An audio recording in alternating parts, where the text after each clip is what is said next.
Okay, this is number 9, lesson 4.2. Here's your original function. I noticed square root. Square root, you should always think about the fact that you can't take the square root of a negative. So if x was bigger than 4, then you'd get a negative under the square root. So my domain, x has to be less than or equal to 4. So there's my function rewritten with square root as a half power. I see a multiplication, I see variables to both sides, so I'm going to use product rule. So I'm going to take x, my first expression, times the derivative of the second, which is 1/2 times 4 minus x to the negative half, times -1. Don't forget that -1. The chain rule says you have to multiply by the derivative of what's in here, which would be -1. Plus, then you take your second expression, which is 4 minus x to the half, times the derivative of x, which is 1. So this is like, if this was u and v, this would be u times v prime plus v times u prime. Then I just rewrote it a little bit. I took -1 times x, and I get -1x. The 1/2, the 2 goes on the bottom. Move this expression to the bottom. So that would make that exponent a positive half, or I changed it to square root. Same thing here. This half I just changed to a square root. Now you can't really tell where a derivative is 0 or undefined unless you get it to be one fraction. Right now we've got 2 different fractions. So what I need to do here is get a common denominator. My common denominator will be 2 times the square root of 4 minus x. So I can multiply the bottom of this by 2 times the square root of 4 minus x. If I also multiply the top times 2 the square root of 4 minus x, like that. That's going to allow me to rewrite my derivative so it has one common denominator of 2 times the square root of 4 minus x. So I'm just adding like fractions. Now, simplifying a little bit here. Square root of 4 minus x times the square root of 4 minus x would just equal 4 minus x.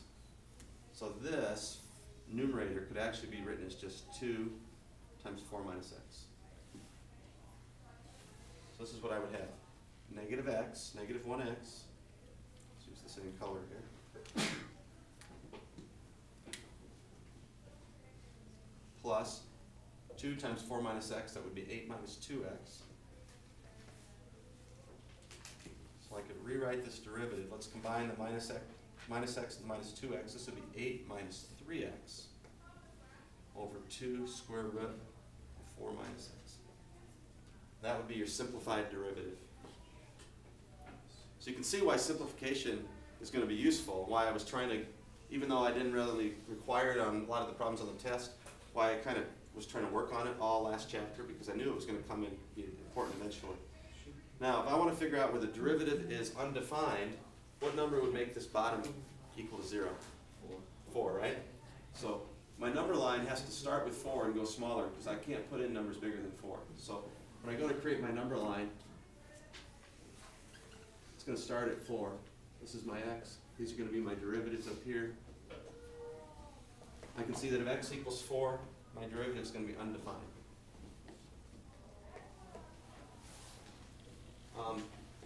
If I want to figure out what would make my derivative 0, the only way a fraction can make it 0 is if the numerator is equal to 0. So let's set the numerator equal to 0. 8 minus 3x equals 0. So 8 equals 3x. Divide by 3. 8/3 equals x. So when x is 8/3, that makes my numerator 0, which makes my entire derivative 0. Like that. Any questions about that? All right, now we can test values. Well, 8/3 is like 2 2/3, right? So a test value in here might maybe, for example, 3. Put 3 into the derivative. Put 3 down here, you get a positive denominator. Put 3 in here, you get 8 minus 9, that would be negative. Negative divided by positive would be a negative. That tells me the original function is decreasing between 8/3 and 4. Pick a number smaller than 8/3, like maybe 0. Plug that in for x. Put a 0 in here, I get positive 8. Put 0 down here, I get a positive. Positive divided by positive would be positive. So now I'm going to make a sketch of f of x. Looks to me like the function increases until it gets to 8/3, and it levels out at a slope or derivative of 0. Then it decreases until it gets to 4.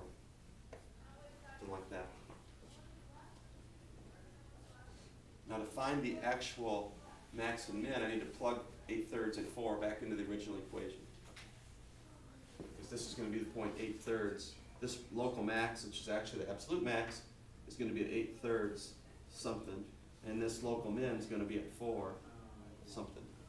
If you plug 4 into the original equation, you get 0.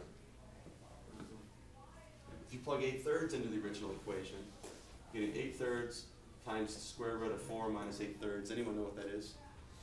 You can use your calculator and something like that. Plug 8/3 into the original problem.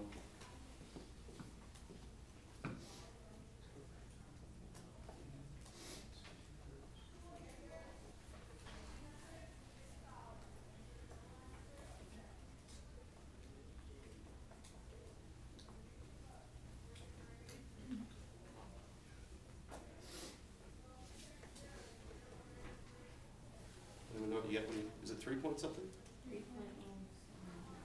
3.079. Okay. Then you can write out your answer. And the question came up earlier, do you have to make the sketch? You don't have to if you're really good at picturing it in your head, but I think it only takes a few seconds, and it really makes you solidify that you're right, that the graph is increasing and then decreasing, so it gives you a good picture. You can see that there's a max of 3.079, local max, but it'd also be the absolute max when x equals 8/3, and there's a local minimum of y equals 0 at x equals 4.